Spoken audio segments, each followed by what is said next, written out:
돕는 분이시다, 보혜사시다, 도와주시는 분이시다 했습니다. 우리에게 진리의 길로 인도해 주시고 또 가르쳐 주시고 또 때로는 일용할 은혜도 베풀어 주시고 마음이 상할 때는 위로도 해 주시고 또 우리의 삶의 위기에 있을 때는 보호해 주시고 건져 주시는 분이시다라고 성령님의 사역을 우리가 배웠습니다. 여러분, 이번 이 한 주간이 이 코로나 바이러스 때문에 또 방역의 한계를 느끼고 있는 그런 한 주간인 것 같습니다. 어제는 서울에 있는 저희 조카가 결혼을 하게 됐는데 그런 모처럼 고향 대구의 형제들의 얼굴을 볼 수 있겠다 하고 저도 내심 또 기대를 했습니다. 그런데 요 며칠 상간에 일어난 이 대구의 신천지 신도들에게서 급격하게 바이러스가 퍼지는 바람에 이 대구의 사람들은 접촉을 하면 안 되는 그런 상황이 일어난 것입니다. 혹시나 했던 일이 영화 같은 일이 지금 일어나고 있는 거죠. 그래서 형 목사님과 함께 제가 통화를 한번 해보았습니다. 통화를 하는데 그런데 정말 먼 일이 아니더군요. 형 목사님 교회에도 큰 위기가 있었습니다. 그 교회 안에는 피아노 학원도 같이 운영되고 있는데 형수님이 저희 원장으로 일하고 계십니다. 바로 옆에 한 10m 거리에 있는 미술학원 원장님이 코로나 바이러스에 또 양성 반응이 나온 것입니다. 근데 그 원장도 알고 보니까 신천지였다는 것이 드러난 것이죠. 문제는 그 미술학원 학생들 중에 5명이 형 교회 속에 있는 피아노 학원에 다니고 있었던 것입니다. 그런데 다행히도 최근에 피아노 콩쿨 대회를 준비한다고 하루에 3시간, 4시간이나 연습을 하고 하니까 그 5명 전원이 15일 전에 미술학원을 다 끊었다라고 합니다. 그래서 나름 추적해 볼 수 있는 감염의 날짜를 추적해 봐도 경로들은 차단되었다라고 할 수 있겠죠. 미술학원의 방송사 카메라들이 막 모여서 최근에 비춰지는 모습을 보면서 저희 형 목사님이 한숨을 내셨답니다. 6월절이 생각나더랍니다. 6월절 날 이스라엘 백성들의 집벽에 양의 피를 발라서 그걸 확인한 하나님의 영이 그 집을 넘어가 버렸던, 그래서 보이지 않는 바이러스가 그것을 피해 지나가게 되는 것들을 생각하면서 참 6월절을 다시 한번 생각하게 되었다라고 이야기한 걸 들었습니다. 여러분, 우리가 아무리 철저하게 방역도 하고 위급한 상황을 대비해서 또 마트에 가서 사재기를 한다고 하고 그렇게 한다고 이 위기가 이겨낼 수 있는 것은 아니겠죠. 임시 방책일 뿐입니다. 우리의 건강과 생명을 보존해 줄 수 있는 분은 오직 성령님 분이십니다. 더불어서 지금도 모든 만물을 관리하시는 성령님만이 이 확산되고 있는 바이러스를 잠잠케 하실 수 있는 분이심을 믿는 저와 여러분 되시기 바랍니다. 성령님의 특별 사역은 우리를 구원하시는 사역이고요. 성령님의 일반 사역이 있는데 일반 사역은 모든 자연 만물을 지금 운영하고 계시고 생명을 계속 공급해 주시는 사역이 성령의 일반 사역입니다. 하나님을 믿는 사람이든 믿지 않는 사람이든 동일하게 해와 비를 내려주시는, 그래서 모든 사람들이 성령님의 일반 사역 속에 있습니다. 또 모든 또 이러한 사회의 혼란을 안정시키는 것도 성령의 사역입니다. 성령님께서 우리 국가를 이렇게 지켜주셨던 것도 성령의 사역이기 때문에 여러분, 우리가 이 모든 것들을 성령님께 맡기며 우리가 구하고 기도할 때에 우리 사회를 안정시켜 주시고 또 이러한 바이러스를 안정시켜 주시는 우리 성령님의 보존하시는 은혜가 있음을 믿으시기 바랍니다. 그리고 지난 주일에는요, 성령님의 또 다른 사역, 우리가 하나님의 자녀된 우리를 날마다 거룩하게 빚어 가신다라고 했습니다. 성화의 과정을 돕는 분이다라고 배웠는데 성령님의 주된 사역은 우리 성품의 변화다 할 수 있습니다. 우리 속에는 2개의 법이, 즉 육체의 소욕과 성령의 소욕이 존재하고 있는데 우리 힘으로는 이 육체의 법을 이길 수가 없습니다. 날마다 패할 수밖에 없어요. 음욕, 호색, 술 취함, 방탕함, 시기, 질투, 당짓기, 분열함, 이러한 모든 것들이 전부 다 우리 안에서 올라오는데 그것을 절제하거나 통제할 힘은 우리에게 없다고 배웠습니다. 저는 참 부끄럽지만 부교육자 생활을 할 때에 여러 교회들을 지나오면서 참 안타까웠던 것이 사역자실 안에서 목회자들끼리 안에도 분열이 일어나는 경험들을 많이 또 해보았습니다.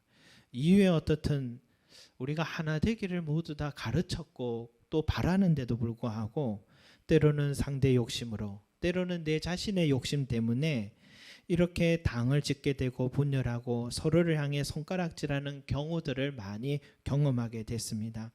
그럴 때마다 저에게 질문이 드는 것은 왜 사람이 모인 곳에는 이 분열과 당파 싸움이 끝나고 멈추지를 않는 것일까? 그것이 이 성경 말씀을 보니까 알게 됩니다. 그것은 내 육체의 소욕 때문이다.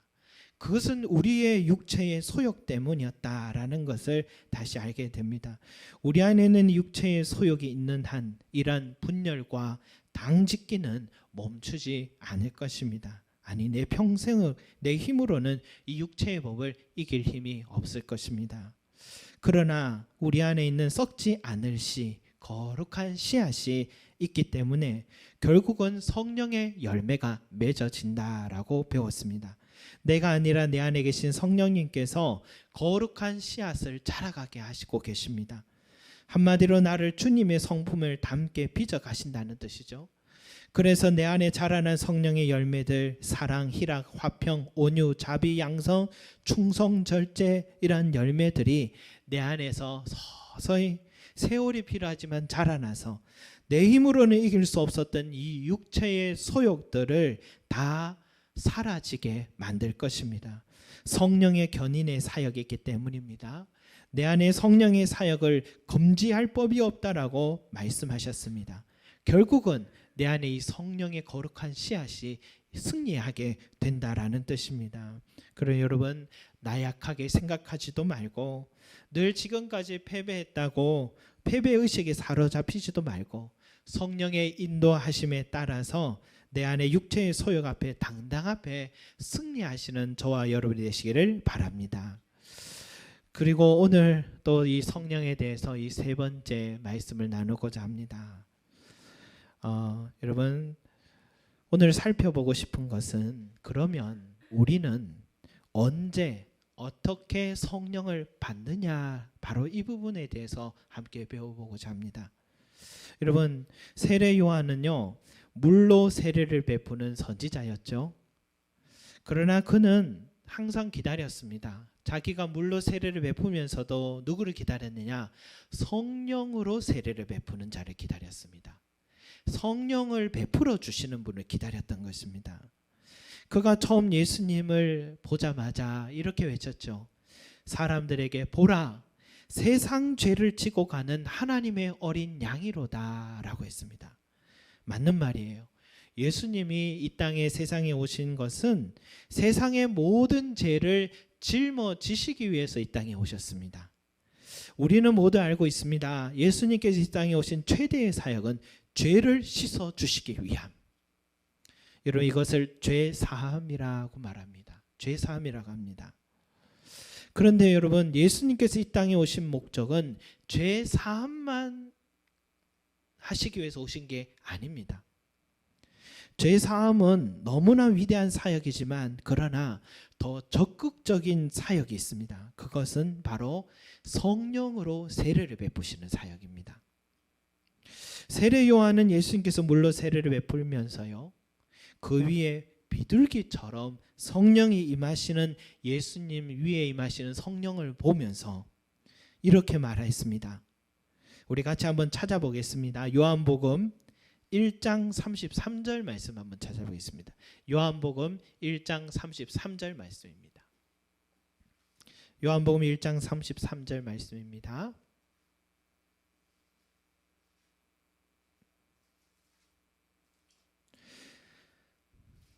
요한복음 1장 33절 말씀 같이 한번 읽어보겠습니다. 시작. 나도 그를 알지 못하였으나 나를 보내어 물로 세례를 베풀라 하신 그이가 나에게 말씀하시되 성령이 내려서 누구 위에든지 머무는 것을 보거든 그가 곧 성령으로 세례를 베푸는 이인 줄 알라 하셨기에. 아멘. 여러분, 세례 요한은요 일찍이 처음부터 이 음성을 들었습니다. 누군가 너가 물로 세례 베풀 때 그 위에 성령이 임하는 것을 보거든 바로 그가 성령을 베푸시는 분이심을 알라라는 말씀을 일찍부터 들었기 때문에 오늘 예수님께 세례를 베푸는데 성령이 비둘기같이 임하는 모습을 보면서 아하, 이분이 성령을 베풀어 주시는 분이구나 라는 것을 확신하게 되었던 것입니다. 여러분, 예수님의 사역은 그러면 우리는 두 가지임을 알게 되겠죠. 첫째는 뭡니까? 죄사함입니다. 두 번째는 뭡니까? 성령을 베푸심입니다. 그것을 성령 세례라고도 말합니다.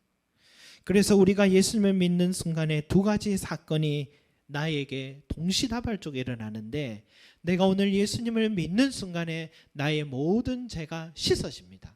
더불어서 성령의 세례를 받게 되는 것입니다. 여러분, 예수님을 믿어 거듭나는 그 순간에 동시다발적으로 제사함과 성령 세례가 동시에 일어나는 것입니다. 그래서 이 성령은 예수님이 우리에게 허락하신 선물이고 성령은 예수님을 믿는 바로 그 순간에 내 속에 임하는 것이다.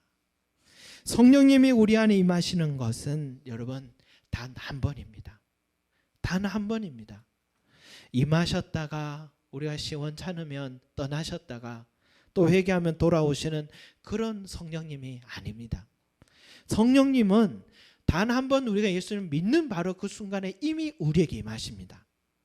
그리고 고아와 같이 내가 너를 버려두지 아니하리라 약속하신 대로 우리가 주님 앞에 서는 그날까지 끝까지 함께 해주시는 분이십니다. 그런데요, 오해를 하는 사람들이 있습니다. 나는 성령을 받았는지 잘 모르겠다라고 하는 사람들이 있습니다. 성령을 세례를 받으면 무언가 나에게 성령을 세례를 받은 증거 능력이 나타나야 되는데 그런데 나에게는 아무것도 느낌도 없고 능력도 나타나지 않고 어떤 은사도 없는 그런 내 모습을 보죠. 오순절 마가의 다락방의 사람들이 성령이 임할 때 바람과 같이 불의 혀와 같이 그들이 방언을 하고요. 또 초대교회 성도들이 성령을 임할 때에 병든 자들이 살아나고 많은 사람들이 회개하는 역사들이 일어났던 것처럼 또는 오늘 우리가 사도행전 19장 1절에서 7절 말씀처럼 바울이 그들에게 안수함에 성령이 그들에게 임하심으로 방언도 하고 예언도 하니 라는 이 말씀을 보면 바울이 안수를 하니까 성령이 임하여서 이런 능력이 터져 나오는 것이다 라고 우리는 성령의 이해하기를 이렇게 성령을 받았다라고 이해하는 것입니다. 여러분, 이것은 성령이 임하시는 것과 성령이 주시는 은사는 구분되어야 된다라는 것을 우리가 기억해야 됩니다. 오래전에 제가 섬겼던 한 교회는요, 좀 오순절 운동에 좀 집착했던 그런 교회인 것 같습니다. 그 교회는 많은 목회자들이 찾아와서 교육을 받는 곳이기도 한데 제가 그곳에서 참 기이한 현상 하나 봤습니다. 그 목사님이 많은 목사님들 앞에 또 그 많은 목사님 무릎을 꿇고 그분이 머리에다가 손을 얹고 안수를 해주는 거예요. 저는 그걸 보면서 왜 안수를 하지? 저 목사님들이 왜 안수를 받고 계시지? 이런 생각을 했습니다. 왜 그러냐? 바로 오늘 우리가 읽었던 이 말씀 때문이에요. 바울이 안수를 하며 방언도 하고 예언도 했다라는 것. 그래서 사람들은 그런 생각하는 것 같아요. 아, 안수의 능력이 있구나. 저 사람의 안수의 능력이 있구나라고 생각을 한 것입니다. 그때 저희 부목회자들도 다 같이 무릎 꿇고 같이 안수를 받는데 이렇게 안수를 받는데 막 넘어지는 거예요, 사람들이. 그래서 제가 보면서 왜 넘어질까? 그래서 저도 한번 이렇게 기다려봤습니다. 넘어질 일이 있나 싶어서 아무리 이렇게 안수를 받아도 아무 일이 일어나지 않아서 끝까지 가만히 있었습니다. 여러분, 넘어지면 어떻게 되겠습니까? 넘어지면 안수하는 사람도 내가 능력 있는 줄 알게 될 것이고 또 안수에 능력이 있다라고 생각하게 되겠죠. 여러분, 물론 성령 충만함이 있을 때 베드로가 안전병이에게 손을 잡고 일으킵니까? 번쩍 일어났습니다. 바울이 안수하고 기도하면서 많은 병자들이 살아나고 또 회복되고 때로는 앞치마 급해서 앞치마까지 던져니까 그 앞치마가 덮어지기만 해도 나았던 초대교회 역사들이 성령 역사들이 일어나고 성령의 충만함을 받으면 나도 모르게 방언도 터지고 예언의 말씀이 입에서 나오고 통역의 은사도 나게 합니다. 그러나 여러분, 이것은 성령의 은사이지 성령이 임하신 증거는 아닙니다. 다시 말해서 내가 방언 못 받았다고 해서 방언 통역 못한다고 해서 예언을 못하고 기도로 병자를 못 고친다 해서 내 안에 성령님이 오시지 않았다고 생각하면 잘못된 생각이라는 겁니다. 성령님은 내가 예수를 믿는 순간에 나에게 이미 오셨습니다. 그것도 영원히 떠나지 않으십니다. 나와 함께 하시는 분이십니다. 그저 내가 잘못하면요 근심하시고 탄식하며 기도하시지 나를 떠나지는 않으시는 분이십니다. 성령님 인격적인 분이시지 놀라운 능력 기적들을 보여주시려고 이곳에 오신 분이지 아니십니다.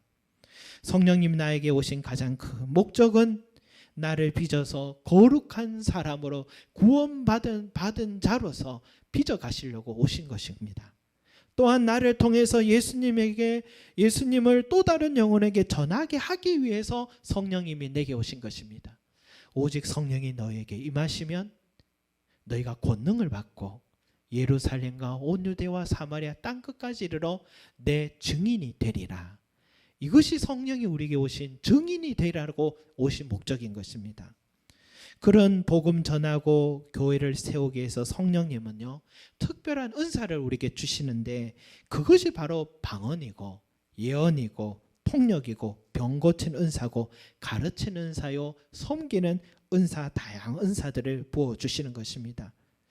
왜 나에게 성령이 임했다면 오순절 마가의 다락방의 그 사람들처럼 초대교회 사람들은 그런 특별한 이적과 기사들이 나타나지 않는가 생각했지만 그것은 하나님께서 복음 전하시기 위해 특별한 섭리의 상황 속에서 허락하신 성령의 은사들이라는 것을 우리가 기억해야 됩니다.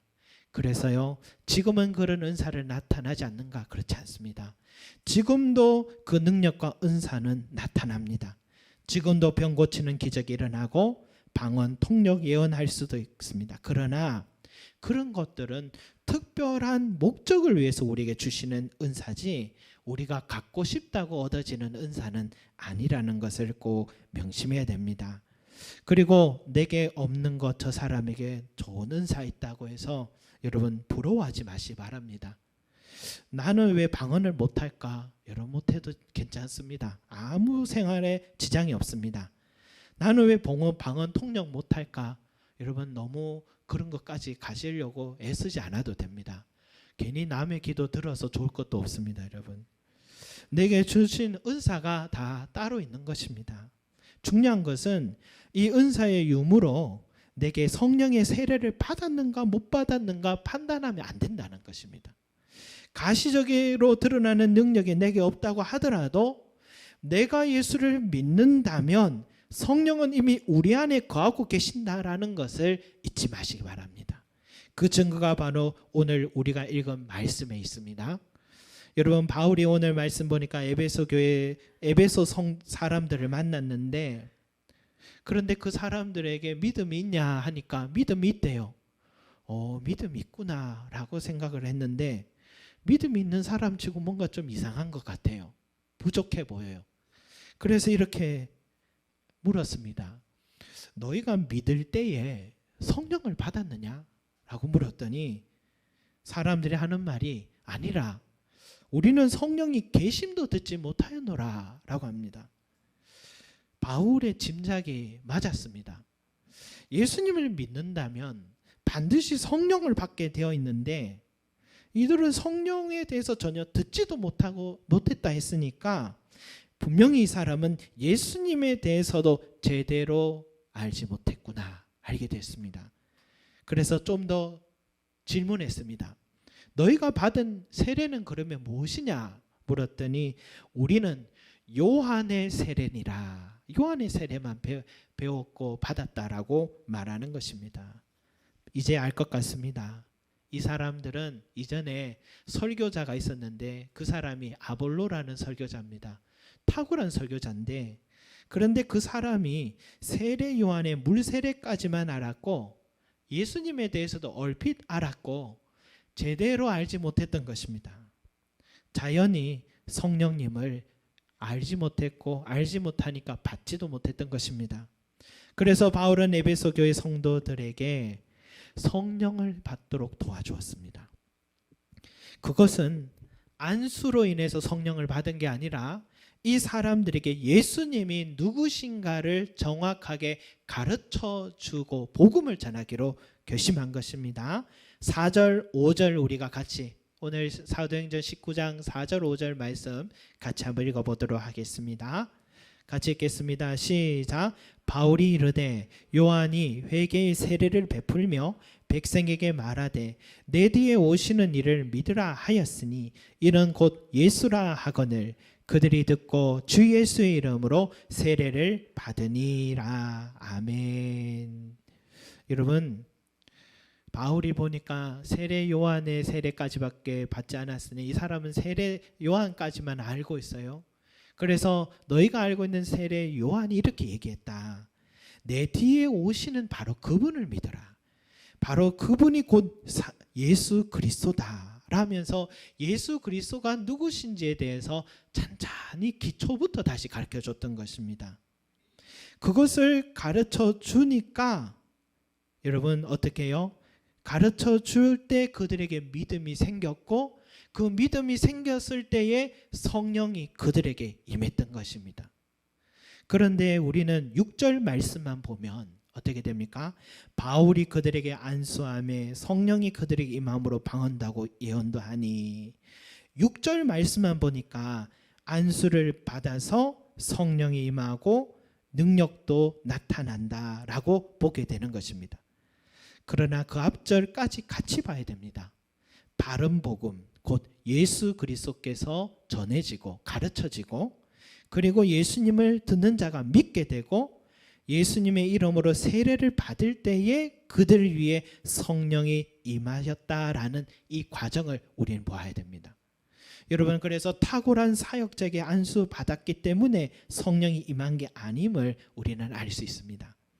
그리고 능력이 나타나는 것은 성령이 임하신 사람에게 특별히 주시는 은사였지 그거 능력 가지고 성령 받았느냐 안 받았느냐 증거는 아니라는 것입니다.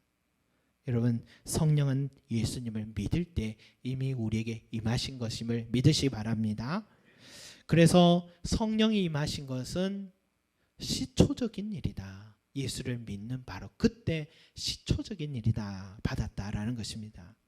내가 설교를 듣다가 말씀을 읽다가 예수님이 믿어지는 놀라운 은혜가 있습니다.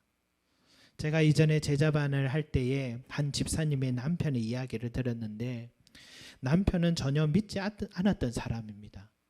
그래도 아내를 사랑했던 것 같아요. 왜냐하면 아내가 교회 다닌다고 차에 태워가지고 교회 앞에까지 내려주고 교회 예배 마치고 또 마치고 나올 때까지 밖에 기다렸다가 또 다시 태워서 집으로 돌아왔답니다. 늘 그렇게 하다가 어느 날 이 남편이 밖에 있는데 너무 추워가지고 예배 시간에 추워서 예배당 안으로 들어갔답니다. 그런데 들어가서 맨 뒷자리에 앉았겠죠. 바로 뒤에 히터가 있기 때문에 그래 앉았던 거죠. 그렇게 졸다가 설교를 듣다가 졸다가 하다 보니까 어느 순간에 말씀이 귀에 들어왔다는 거죠. 그리고 예수님이 믿어지기 시작하더랍니다. 성경이 이제 믿어지기 시작하는 겁니다. 여러분, 그 순간이 바로 성령의 세례를 받는 순간이었던 것입니다.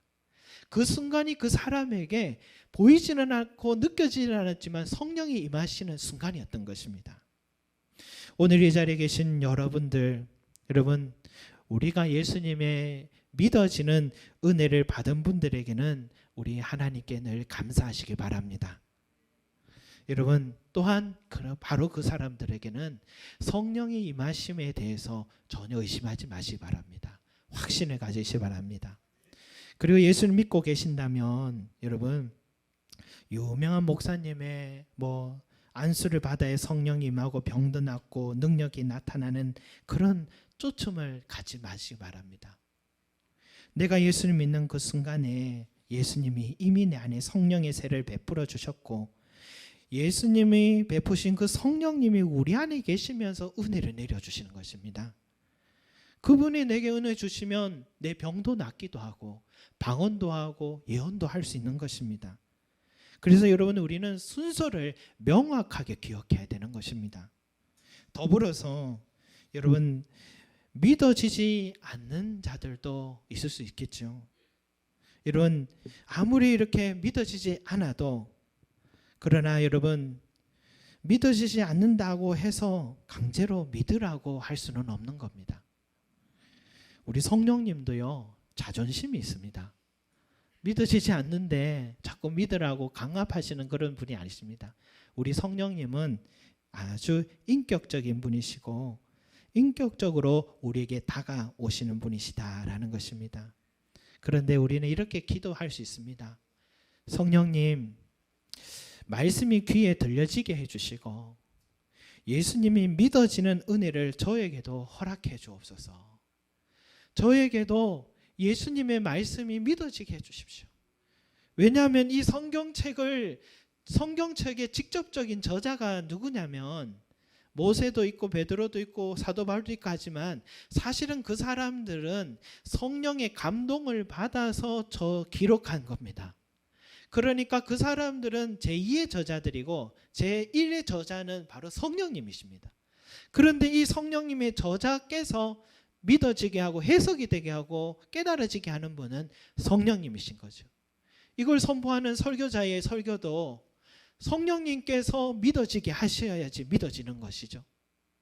그러니까 우리는 날마다 성령님 내 길을 열어주시고 예수 그리스도께서 믿어지는 은혜를 우리에게 허락하여 달라고 기도하면 그것이 성령께서 우리에게 바라신 가장 큰 일인데 왜 도와주지 않으시겠습니까? 여러분 사모하는 사람을 꼭 도와주신다는 것 여러분 믿으시기 바랍니다. 사랑하는 성도 여러분 성령을 선물이라고 했습니다. 이미 우리 안에 와 계신 이 귀한 선물 여러분 이 선물을 누리시기 바랍니다. 이 귀한 선물을 가지고 있으면서도 왜 다른 곳에 쫓아다닐 필요 뭐 있겠습니까?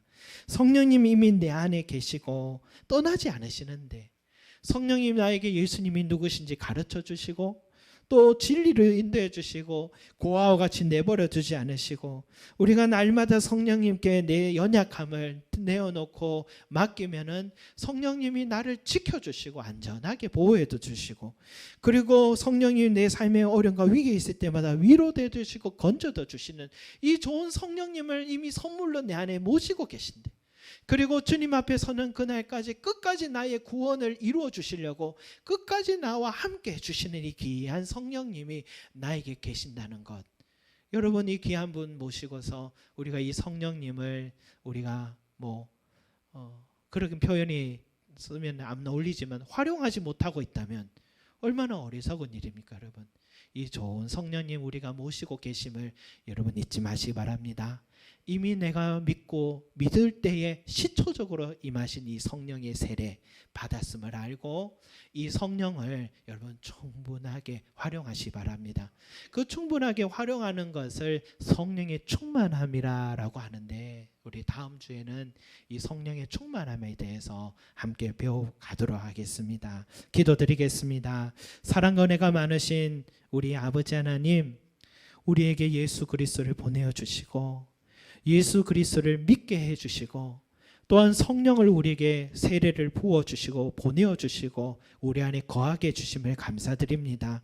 우리 안에 계신 이 성령님 날마다 우리 위해 기도해 주시고 우리가 연약할 땐 근심하여 주시고 누구보다도 우리를 늘 따뜻하게 품어주시는 우리 성령님 우리가 위기에 있을 때는 건져주시고 마음이 상해서 혼자 마음이 우울할 때는 따뜻하게 안아주시고 위로해 주시고 또 우리가 진리 가운데 걷지 못하면 다시 다독여 주시며 끝까지 구원을 이루어 주시는 우리 귀한 성령님이 나와 함께 하신다는 것을 주여 다시 한번 확신을 갖게 하여 주시고 이 믿음으로 끝까지 달려가 승리하는 우리 귀한 성도들이 될 수 있게 축복해 주시옵소서. 우리 같이 아버지 하나님이여 우리 모든 성도들에게 이 믿음으로 승리할 수 있게 은혜 내려 주시옵소서. 감사드리며 예수 그리스도 이름으로 기도드립니다. 아멘.